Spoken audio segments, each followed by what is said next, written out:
12th class रासायनिक अभिक्रिया के समीकरण की तीसरी विधि है। दो विधि आपको मैं बता चुकी हूँ, ग्राफी विधि और एक विधि जो कि प्रारंभिक दर विधि थी, दूसरी विधि ग्राफी विधि थी। आज बात कर रहे हैं समाकलित दर विधि की, इंटीग्रेशन मेथड है। ये प्रथम कोटि की अभिक्रिया के लिए हम निकाल रहे हैं। शून्य कोटि की अभिक्रिया आपका होमवर्क है। क्या करना पड़ेगा, आप एक अभिक्रिया लीजिए, ए गिव्स प्रोडक्ट। ऐसा क्यों करना शुरू कर देते हैं, क्योंकि अब हम द्रव्यानुपाती क्रिया नियम लगाना शुरू कर चुके हैं। फिर आप लिखेंगे दर बराबर माइनस dx लिखते थे अब तक, लेकिन आप सीधे ए लिख रहे हैं क्योंकि हमने सांद्रण ए लिया है। तो माइनस dA अपॉन dt समानुपाती है। समानुपाती ए क्यों, क्योंकि अभिकारक की सांद्रण ही अभिक्रिया के दर के समानुपाती होगी। तो अभी किसी भी रासायनिक अभिक्रिया की दर उसकी सांद्रता के समानुपाती होती है। समानुपात को हटा के के लगा लीजिए दूसरे समीकरण में। पहले समीकरण में सिर्फ समानुपात लगाया, दूसरे में केवल ये हटाना है, सेम उतारना है, के लगा लीजिए। अब आपको तिर्यक गुणा करना है इसी दर समीकरण को, तो आपका क्या हो जाएगा, dA is equal to KA dt। ठीक है, आप एक काम ये भी कर सकते थे, यहाँ dA ले जाते और K dt लिख लेते, है ना, वो भी कर लेते और ये भी कर लिया आपने। अब इसी का इसको आप नीचे ही ले आइए, ये वाले ए को आप नीचे ही ले आएंगे, dA अपॉन A और इसको K dt करिए। अब इसका समाकलन करना है आपको। अब इसका समाकलन करना है तो minus integration of dA upon A is equal to K integral dt।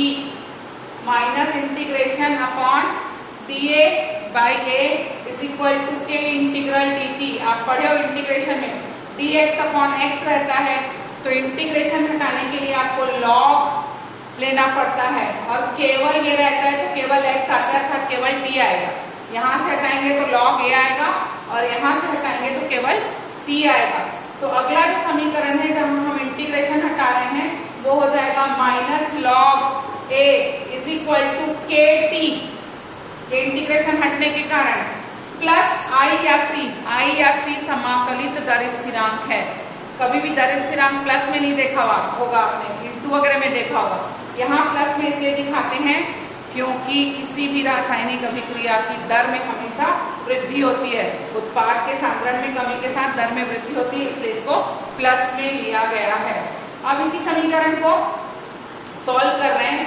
किसी समय log a बराबर log a0, a0 का मतलब होता है प्रारंभिक सांद्रण a0 और k इंटू 0 प्लस i, है ना, यानी t को भी आपने क्या माना है, 0 माना है।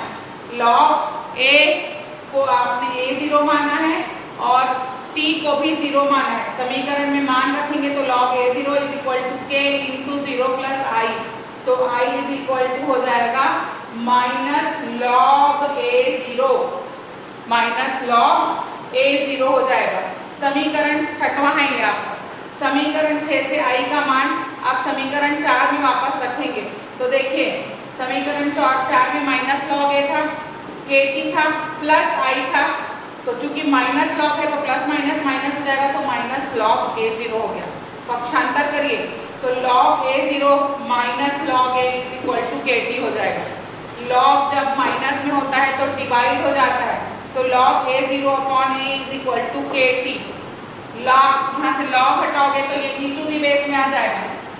पहले इसको पहले ऊपर करो, है ना, तो आपने क्या किया, log a ऊपर ले आया सक्रिय द्रव्यमान और a0 को नीचे किया, तो log a अपॉन a0 सक्रिय द्रव्यमान में बराबर माइनस kt। और अब ये log को हटाओगे तो ये हो जाएगा e to the base kt। Clear, बहुत सिंपल सा इक्वेशन था। पहले प्रथम नियम निकाला, फिर आप दर समीकरण बनाए।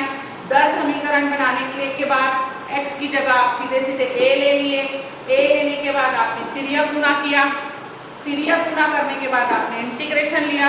इंटीग्रेशन के नियम के अनुसार minus log a is equal to kt लाया, प्लस i लाया, t को 0 माना और इसको a0 माना, ये वाला समीकरण आया।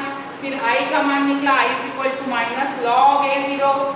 उसको मान को निकालने के बाद आपने सिंप्लीफाइड करके समीकरण 4 में मान रखा minus log a is equal to kt minus log a0, और उसके बाद उसको डिवाइड किया, kt लाए, फिर ऊपर ले गए a को, a0 को नीचे लाए तो माइनस का साइन लग गया।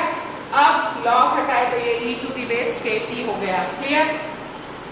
इसका क्रिया गुणा करेंगे तो a is equal to a0 e to the base kt। ये एक समाकलित दर समीकरण आ गया। लेकिन हम लोग समीकरण 3 को वापस उठाएंगे यहाँ से और वापस करेंगे log a0 upon a is equal to minus kt, है ना।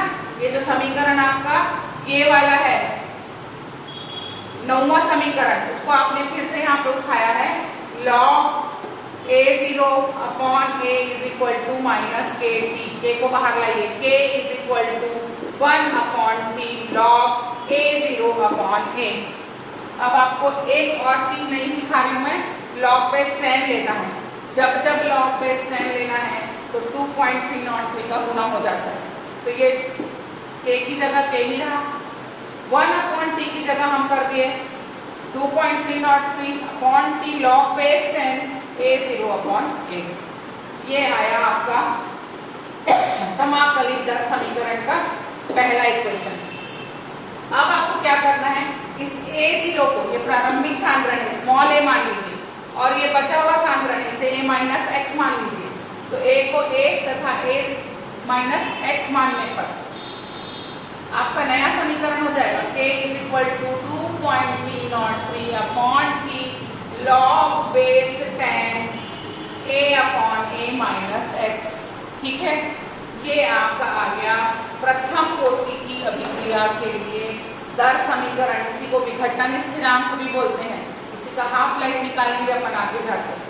अब अगला जो चल रहा है थ्योरी, वो ये बोल रहा है कि इस वाले समीकरण में मैं t को बाहर कर दूं छांतर करके, तो t इज इक्वल टू 2.303 के log base 10 a0 upon a। इस पर हम एक सरल रेखा समीकरण लगा दें। सरल रेखा समीकरण होता है y is equal to mx plus c। तो इसको तोड़िए, t इज इक्वल टू 2.303 के लॉग बेस 10, फिर से माइनस आ गया, डिवाइड को माइनस करते हैं, 2.303 के लॉग बेस 10 a। अब इसमें जो t होगा वो y एक्सिस कहलाएगा, जो log 10a है वो x एक्सिस बनाएगा, जो माइनस 2.303 अपॉन k है वो यहाँ स्लोप बनाएगा, और ये जो 2.303 के log 10a है ये अंतःखंड बनाएगा। इस पूरे समीकरण को लेके जब हम ये ग्राफ खींच रहे हैं तो ग्राफ में देखिए ये x एक्सिस में आ गया log 10a, y एक्सिस में चला गया t, अंतःखंड में आया 2.303 log 10 a0 जो अपॉन k के अंतःखंड कहलाया, और स्लोप की वैल्यू आई माइनस 2.303 अपॉन k। यही होगी आपकी बराबर अभिक्रिया की दर। इसी से आप अभिक्रिया की दर निकाल पाएंगे। ये बहुत इंपॉर्टेंट डेरिवेशन है, उसको आप अच्छे से कॉपी में उतारेंगे, बनाएंगे, और बनाने के बाद शून्य कोटि की अभिक्रिया का सेम आप बनाएंगे जो आपका होमवर्क है। क्लियर? Thank you.